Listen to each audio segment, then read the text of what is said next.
Stories of innovation and success from the vibrant communities of rural Nova Scotia. This is Ignited. I'm Wade Cleveland. And I'm Amanda Langley. Welcome to Ignited, where we celebrate rural entrepreneurship and rural success. This is the second of a 6-part Ignited series on female founders. We are celebrating women in business and our female founders programming. We have a lot of female founder programming here. We do. The Igniting Women in Business series is excellent. If you have not been to one of the speaking series that have been taking place, I urge you to go. We actually feature a few of those speakers on this series, but those events are so dynamic, so much energy. They're really well put together, and it's just a great space for women to bounce ideas off each other and to speak about challenges faced specifically by women entrepreneurs and to build that team to cheer each other on. For sure. And on this episode, we're featuring someone who did talk at one of our Igniting Women in Business Speaker Series events. It's Angela Riley, the founder of Scotian Shores, a company dedicated to cleaning Nova Scotia's shorelines, creating awareness of ocean pollution, and perhaps most importantly, connecting and inspiring others to act as part of the solution. And so far, Angela's so-called ocean warriors have collected well over 375,000 pounds of debris from our shorelines. Angela, thanks for being here. We really appreciate you coming to chat with us. Yeah, no, it's a pleasure to come back down to Yarmouth. I love it down here. So Yeah, we see you here a lot. yeah, whenever I can make it down, I try to bring her down. We had a cleanup yesterday, so halfway there, might as well come the rest of the way. Sounds good. Okay, tell me the story of Scotian Shores and how you did this. Give us your elevator pitch. Yeah. Don't know what that means, but okay. So it started in the pandemic. A lot of people say their pandemic turn. This was kind of one of them. I was at home a lot with my boys. We weren't actually allowed to go anywhere, but they were not going to keep me from the beach. So I was going down to the beach every day with my boys on the same beach and picking up garbage from the same area every day. We went for a trip down the Bay of Fundy, and then I seen how bad it actually is. And it started to dawn on me that, Nova Scotia's got a lot of garbage, and a lot of it was related to one of our biggest industries, sadly, fishing. So I started thinking more, and if you know about 4Ocean or the Ocean Cleanup Project, there's a lot of them out there, just not in Nova Scotia, that are really dedicated to cleaning up. And my husband was like, well, how are you going to pay for this? And that's kind of where the idea came from. Well, I'll try the bracelet thing. So it just kind of started with me and my family, and I had these bracelets, and I said, hey, if you buy this bracelet, I'll go pick up a pound of garbage, not realizing that a lobster trap weighs 70 to 80 pounds. So that was easy. The first year, it was just kind of me with a couple different cleanup events where people came, and it just started to inspire me, and it kind of went, I don't want to say off the rails, but it's been an immense amount of growth in the last 2-3 years, more than I ever thought it would be. And what kind of turned out or started as I just want to show my kids that mom is doing something positive for the earth, because that I had a lot of eco grief. This is a way to deal with it. It's everybody's been really supportive, and we went from me cheering on 4,000 pounds in the first year to us being, I think last year it was 269,000 pounds we removed. This year we're already up to over 45,000. I didn't realize it came together that quickly. I'm sitting here, you're wearing your fleece with your logo on it, and your hat with your logo on it. This is fairly new. This is pandemic starting. Yeah, so it's like I said, I never expected it to be like this. Part of the reason why I started, because when I was thinking, I'm like, well, what do all Nova Scotians love? The ocean. What do we depend on? The ocean. What do people need to do during the pandemic? Get out. So we were able to keep up our cleanups even throughout the pandemic, even throughout the lockdown, because beaches are public places and you can keep 6 feet of distance in between you, no problem. And people really needed that thing to get out. So it came from a whole lot of different things. Eco-depression, me being a mother, the need Like, it's needed in Nova Scotia right now, and even more than what we're doing. And love for the ocean myself, because I come from a fishing family. I'm a naval reservist. I'm a sailor. I worked with sea cadets. I am personally a lobster fisher person now that goes out in bands. So, there's all those different things that kind of add it to it. So from an entrepreneurship perspective, love the whole idea of this and the bigger picture play, but you always have to think about how you monetize things. So from a business perspective, how have you turned this into a business? Like, how are you funded? You're doing this full time now. So. Yeah. So when we first started, it was just the bracelets. And then as we started getting out into the garbage, the same question kept coming up. Well, what are you doing with the garbage? I don't like the answer I had to give them at first. It's going to the landfill. So we're taking the garbage from one place and putting it in another place. In the last 2 years, we've learned how to make rope mats. We've learned how to do baskets. So basically what we do is we're taking the garbage that we get from our cleanups or other locally sourced products, and then we sell them. And the money, like, we pay for the stuff, the extra money goes back into our cleanup. So it's actually like a social enterprise is what it is. We are registered as a business. I did that because there's less paperwork. Not a good reason, but there's enough not-for-profits out there that need that funding. So we were self-funded for the first probably about year and some, and then we had some other people starting to notice us, like Homeris Eco Center, which is up in New Brunswick, and they're part of the Maritime Fishermen's Union. So they gave us some funding, which was real good kickstart for our year 2. And now the Department of Fisheries and Oceans gave us a Go Skier grant for last year, which really that helped a lot, because I was able to say, okay, I'm not volunteering my time anymore. I'm going to be able to leave my other employment and really focus on this full time and be able to hopefully someday pay myself a living wage. But I mean, if you love what you do, then it doesn't feel like work anyway. So it's there's lots of different ways. We get sponsorships, like the big Yarmouth Earth Day event that's coming up. It is almost completely sponsored by fishing organizations or people that are in the industry, like Vernon Dion's, the Seafood Alliance. So a lot of the people that are in the fishing industry are realizing what we pick up tends to be a lot of fishing debris. And I'm not saying it's all thrown over on board. It's just, if you're fishing, some stuff is going to be lost. We know this. It's just a given. You get 30 replacement tags, I think it is, for lobster traps. So that means you're going to lose about that many. So I think the fishing industry coming in and helping and saying, hey, we want to support this, that's been a real big help. That's a huge piece, because when you first started doing this, a lot of what you were finding was coming from the fishing industry. And I was afraid that there was going to be this us and them division. There was. But there seems to be buy-in from the fishing industry now. It took a year, and it also took me risking my life. There's a reason why I went out fishing. For us to be out there pulling up all this stuff, the fishing industry gets so much hate, and not just like in Nova Scotia. They do. Everybody assumes when you go to a beach and you see a million lobster bands that they're throwing those overboard, and that's not the case. But it took me going out and fishing and asking questions like, oh, that bait bag, like, why do we find a lot of those on shorelines? And then with the seals, duh. And I was like, oh, like the seals. So it's easy to blame. It's the age-old, easy to blame when you don't understand. There's two sides to every story. Yeah, well, and the fishers, the ones that are actually out there fishing, are the front lines. They're the ones we think about. They're the ones right there. So they're automatically the ones you blame, which the fact is not everything's coming from them. There's a lot of aquaculture gear out there too, which is the exact same stuff. But yeah, it really took me. I've been out on 3 different boats. I've gone out fishing about 6 times, and every single time I've learned a lot. And then our biggest cleanups that we've had in Barrington and on the Cape, the only reason why they were so successful is because the fishers come out to help us, the lobster fishers, our Irish mossers, and with their knowledge, because they know the ocean the best.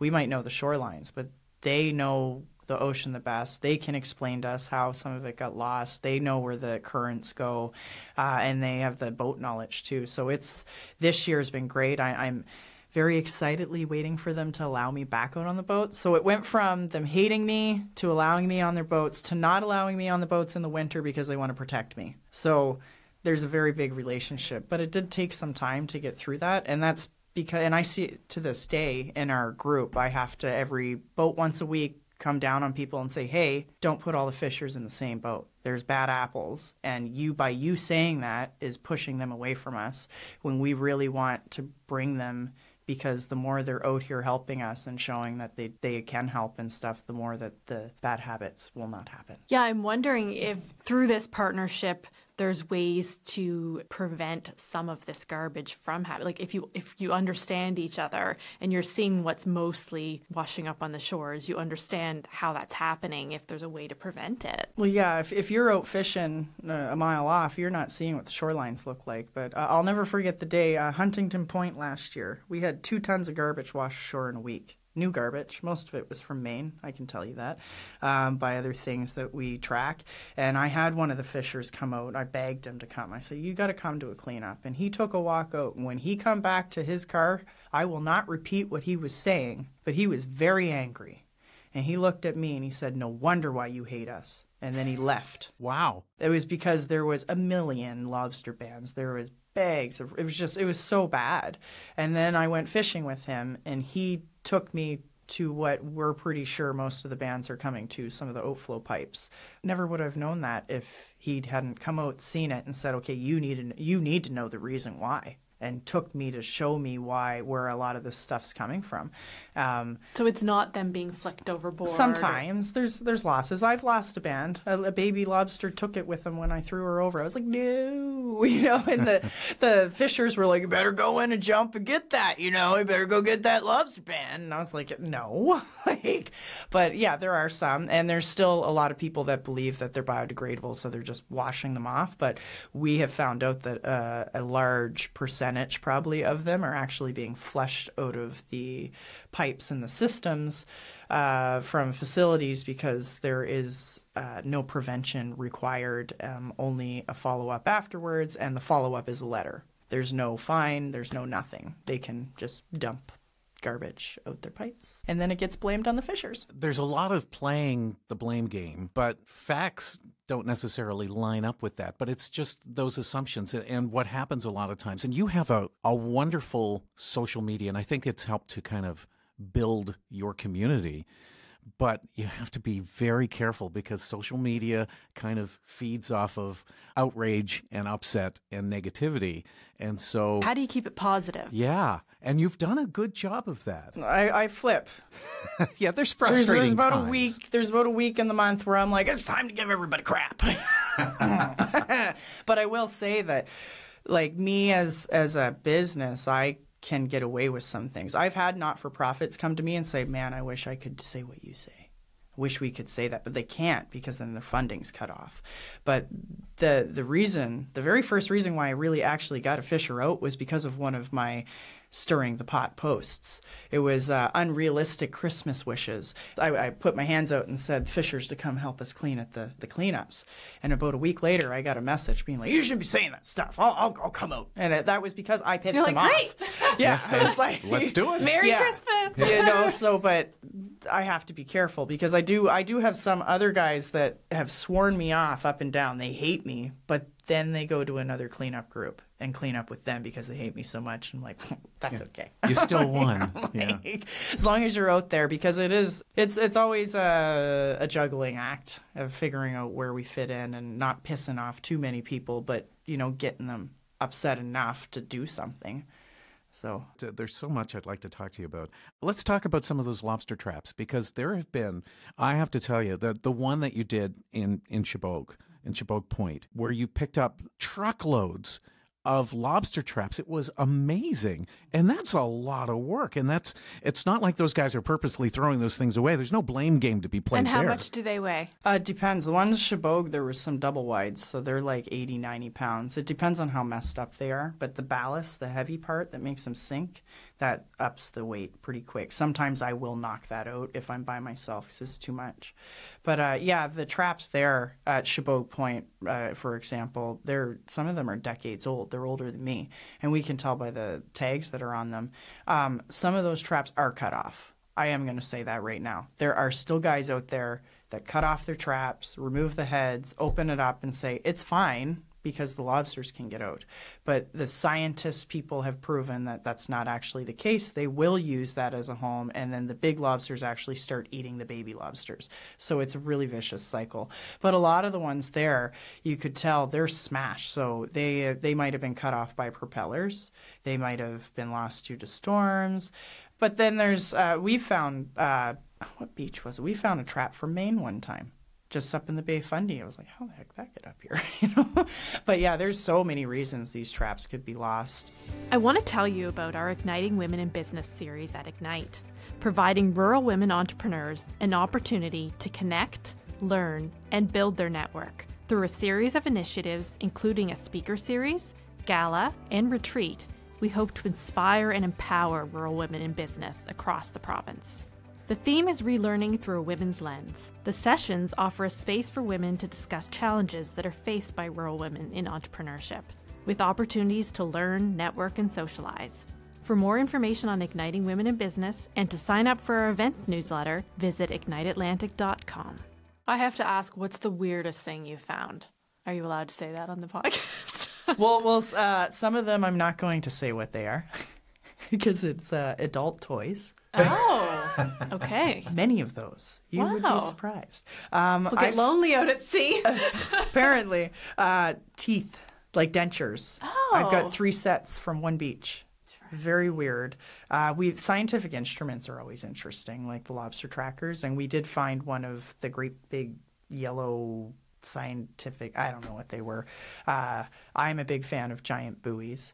But yeah, they come home with me. But yeah, you never know what you're going to find. Rocket parachutes. There's been lots and lots of random finds. Things that are from like the 1960s are always really interesting. There was one time we were in Scotts Bay, which is in the very interior of the Bay of Fundy, and we found an octopus pot, which would have come from Africa. Wow. You never know what you're going to find. We usually have a prize for most interesting find to make sure that I get them back. Yeah. Bring me your treasures. I have a fascination with pottery, and I feel like it tells such an amazing story, especially if it has writing on it or any identification. Yeah, I just found a piece of a ginger beer that says Halifax on it in one of the places I pick. I was like, nobody's going to know about this spot. Not sending people here to clean up. It's terrible. That's the nice stuff that washes up. Yeah, which is still garbage. But we do take some of that and repurpose it and sell it too. So yeah, I have a big bowl. Yeah, I love sea glass, and you're in the good spot too. So, and of course, it's not just we've focused on some of the major stuff because of the fact that a lot of if you're talking rope, you're talking all of that stuff. It's coming from the fishing industry, and I'm sure you're finding your share of just plain old garbage. Yeah. Oh yeah. So I call it urban garbage, that stuff. So in Halifax Harbor, I'm not going to find rope and traps and all that stuff. I might find a piece of rope from the marina there, from like sailing boats, but it's gross in there. Tampon applicators, condoms, plastics, containers, like film plastics, plastic bag. It's all. I dislike picking in there in Halifax urban garbage compared to the Bay of Fundy, which is fishing gear, but it's just cleaner. But we also do find a lot of plastic containers, a lot of caps and bottle caps and a bit of film plastics and stuff like that. But really, probably about 80% when we're in the Bay of Fundy would be fishing-related gear. Talk a little bit about creating this movement that you created. And it really, I don't know if you intended to, but you did. And you call yourself an ocean warrior? Yeah, we're ocean warriors. That was just kind of a name I come up with. So because of my cadet training and military training, I'm really good at motivating people, teamwork, creating a team, that sort of thing, leadership. I'm not very sciencey, so I really focused on that method of getting people in is inspiring them, and that's part of the reason why you see some of these silly videos sometimes, because people are able to laugh about it when it's usually such a depressing thing. Me going out on the beach on my own in the beginning, it was helping my eco-depression, but it was also making it worse, because it was like, why is nobody out here helping me? And instead of being sad about it, I was like, no, I'm going to flip this and make it good. And I realized very quickly I was not the only one that was feeling sad. And there are so many solo pickers or ocean warriors or whatever they want to call themselves around Nova Scotia that are just to the end of the rope, like, that just comes in every day. There's a lady down in the Bay of Fundy. She can clean up her beach, and 6 hours later, it's trashed again. And she's been doing this for 30 years. And people are just getting depressed over it. So I find we collect a lot of people like that are just, they're ready to give up. But then they see, well, oh, what are you guys doing? And then I'm like, come in. Don't be alone anymore. Come join us, even if it's one time a year. And I think a lot of people get good feelings over that. Like, yes, I can pick up one bag on my own, but like, for example, yesterday at Ogilvy, we got 1,400 pounds, filled up a truck and a trailer full of trash. That feels really good. Huge sense of accomplishment. Yeah, it's also sad because you're like, oh my gosh, that's a lot of garbage, but it's also like, okay, good. And we all have we can hug now that the pandemic's over, so that's good. I'm a hugger. Hugs are important. Yeah, hugs and sometimes a beach fire and little things like that. But the movement, it wasn't fully meant to happen. It just kind of, I go with the flow. And that's where all this has happened. Like, I kind of let it go. And what happens, and it's worked very well. So when you collect, do you sort through it on site, or do you take it back to a place and sort through it and decide what you're going to make with? Both. Okay. Sadly, a lot of what we're finding is still not usable. The rope can be recycled now, which is great. Not in Kings County, but in Yarmouth. You guys are awesome, and you do recycle rope here and down in Barrington, and same with lobster traps. They can be recycled. When I started this, that was not the case. But on site, we try to do counts of how many things. Like yesterday, I think we got over 5,000 lobster bands. Was I sitting there counting every single one? No. I was like, okay, there's at least 50 in this bag, so we're going to say there's 25, just to nobody can question our numbers.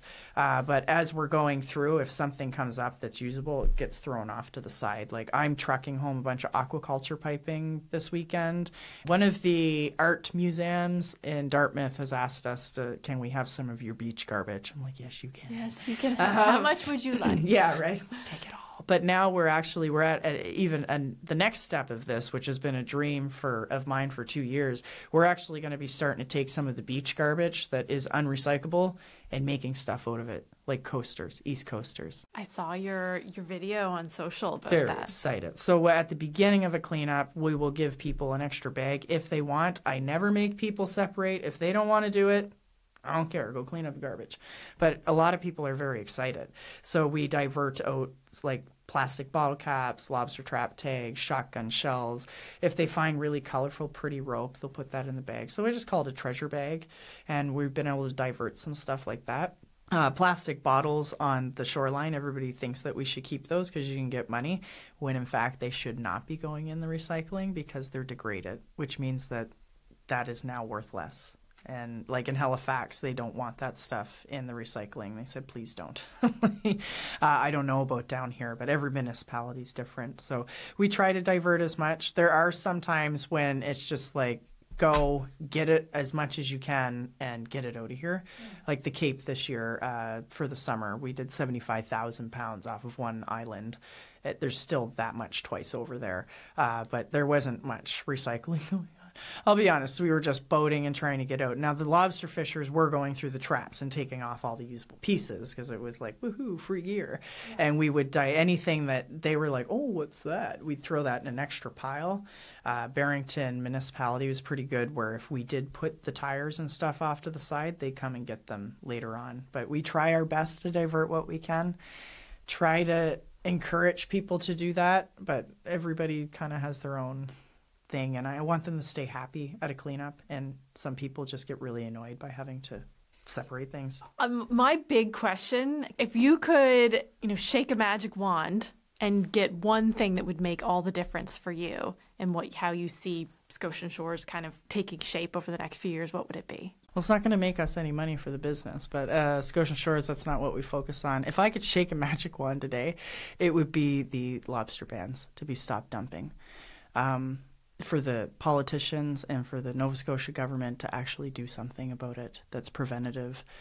Because when I take a group of people onto a shoreline and we see literally 10,000 bands, it is the most soul-destroying feeling, and It's hard to clean up demotivates. those too because they're so small. And I'm not excited, but yeah, that right there, it is the probably top demotivator right now. The rope is yes, it's there, but it's because we know that they're being dumped, and because we know that the government isn't doing very much, and that the facilities just don't care. It just makes you want to give up. So if I could shake a magic wand, it would be for Nova Scotia to stop being so irresponsible with lobster bans. They're talking about it more, so it's there. The fisheries and aquaculture government here in Nova Scotia is doing a little something that they can, but it's the environment and climate change people who have no follow-up. They send a letter and that's end of story. Right. That's not going to make people change. Let's talk about your website just for a sec, because it's cool.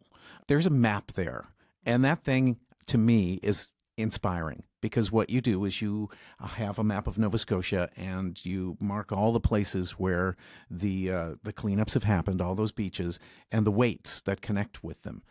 And that is a lot of stuff and a lot of work over the last few years. You have to kind of just stand there sometimes in a moment looking at it thinking, how did I do that? Well, it's interesting because I've got the edit power on that, so I can make each year just come off at once. So I can look, 2020, there's Angie running around, she went to Inverness, 2021, and just you can see it growing into, you can see the growth on that map. That to me is the coolest thing.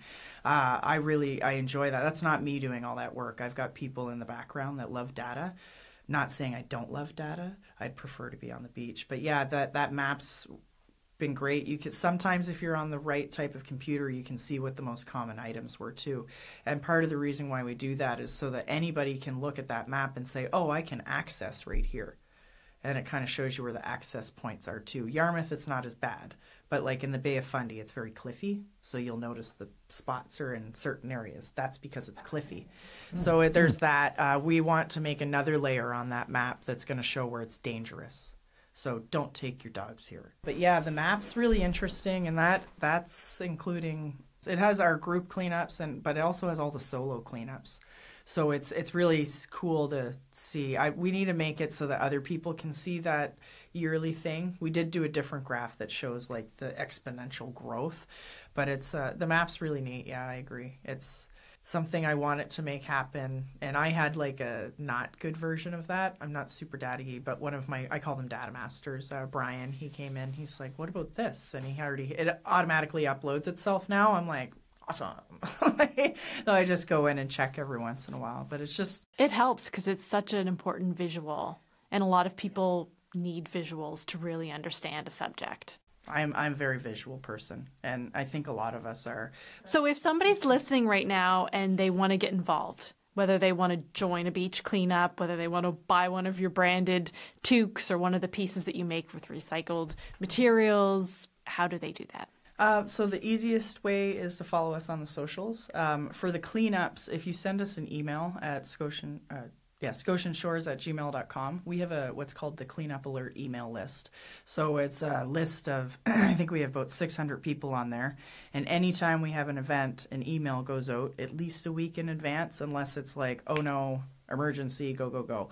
But in the wintertime, we try to let people know at least a week in advance because that's our reactive season. In the summertime, we actually will have a tour schedule set up. We keep the events on our Facebook page. The website, I don't keep up to date that way because it's just a lot of work, and it's just easier to say go to Facebook, and that automatically updates Eventbrite. But yeah, the email is probably the easiest way, and then following us on Facebook, Scotian Shores, on our event tab. And can they buy your goods on the website? Yeah. So some of our items are on the website.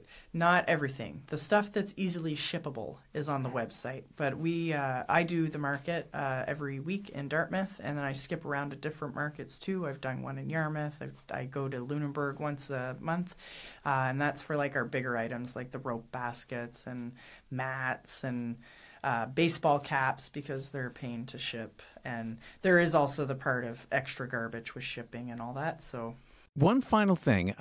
In Yarmouth, when you first came, it was pandemic time, and maybe that was part of it. But there was a lot of buy-in here. And you have a good community of ocean warriors here doing that work. How is the rest of the network? How many ocean warriors would you say you have that are out there doing things? I have no idea, because we have people that do one cleanup a year and they're done. And then I have people that come to every single cleanup. They must be up in the thousands. And the thing is ocean warriors aren't just the people out there picking. They're the people out there helping us make stuff, or taking our stuff and repurposing. Or just talking about you and spreading the word. So that's another thing that I've always said is we all play a part. Everybody can play a part. Everybody's got their own thing. So not everybody physically can go out on the shoreline and do this. So they have other parts they can play. So Yarmouth, you're right, Wade. Holy man. They grabbed a hold, and there's so many names that I could go on right now. They are heavy hauling. I think part of the reason for that is because there is a huge fishing industry down here. That is what we depend on down this way. And a lot of people with ties there, so they want to keep clean. And there's people that I don't even connect with down here yet, down Cape Fortune, a group of ladies that are always cleaning. But we're spread far and wide. I'm very big on having a local person. Before I break in somewhere, I need somebody local to that area that's going to say, come in and invite me and say, this is where the garbage at. People are very outside driven here. It's very easy. Same with Bay of Fundy. I can get people out, no problem. Halifax, better have a barbecue and maybe something fun and something else tacked onto that to get them out. So it's a culture thing sometimes too. And that's a great call to action. If there's anybody in Northumberland Shore or Cape Breton who would like to get in touch, sounds like that's an opportunity. Yeah, and let me know where the garbage is, because I have gone and searched up there and I found a couple places, but nothing to what we see in the Bay of Fundy, which may be the case. The Bay of Fundy acts as a vacuum, so we see a lot of garbage there. But yeah, I want to go up to Northumberland, Cape. I love Cape Breton because sea glass, so I will take any excuse to go. I'm like, oh, there's garbage and sea glass. Angela, thank you so much for what you do. It's inspiring. Yeah, thank you. Just to put it out there, I am often thanked myself, but I could not do this without everybody that's helping me, which includes you two, because you're talking about it, you're getting the word out there.